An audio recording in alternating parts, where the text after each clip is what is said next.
పూర్తి వివరాల కోసమై స్క్రీన్ మీద కనిపిస్తున్న మొబైల్ నెంబర్ కాల్ చేయండి. షరతులు వర్తిస్తాయి. ఇప్పుడు మీరు చూస్తున్న videos all type of all in one multipurpose paper plate making machine.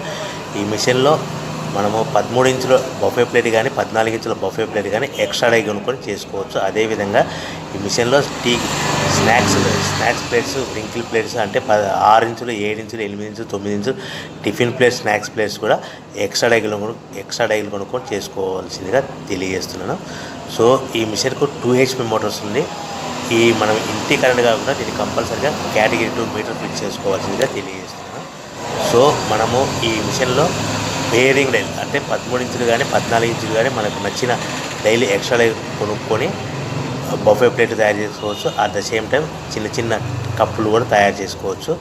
అదేవిధంగా దీంట్లో టీ కప్పులు తయారు చేసుకోలేమని మీకు అందరికీ తెలియజేస్తున్నాను. రా మెటీరియల్ విషయానికి వస్తే రా మెటీరియల్ వారానికి ఒకసారి 10 రోజులకు ఒకసారి స్వల్ప రేట్లు పెరుగుతూ ఉంటాయి. కాబట్టి మీరు స్క్రీన్ మీద కనిపిస్తున్న మిషన్ ఎక్కువ కానీ రా మెటీరియల్ యొక్క విషయాలు డీటెయిల్స్ తెలుసుకోవాల్సిందిగా మీకు అందరికీ తెలియజేస్తున్నాను. ఎవరైతే మిషన్ కొనుక్కొని రా మెటీరియల్ కొనుక్కొని తయారు చేసుకున్న ప్లేట్స్ మనం సొంతంగా అమ్ముకునే విధానం అంటే మీ ఊరిలో అమ్ముకునే విధానం ఉంటేనే వ్యాపారం మొదలు పెట్టవలసిందిగా తెలియజేస్తున్నాను. సో మనం ఈ ప్యాకింగ్లో ఎన్ని కట్టుకోవాలి, మిషన్ యొక్క రేటు కానీ రా మెటీరియల్ యొక్క రేట్లు కానీ మీరు తెలుసుకోవాలనుకుంటే స్క్రీన్ మీద కనిపిస్తున్న మొబైల్ నెంబర్ కాల్ చేసి పూర్తి వివరాలు తెలుసుకోవాల్సిందిగా తెలియజేస్తున్నాను. మనం పేపర్ ప్లేట్ తయారు చేసే బిజినెస్ ఎలా మొదలు పెట్టాలి, సో మనకు ఏ ప్లేట్లు మిషన్లు తయారవుతాయి,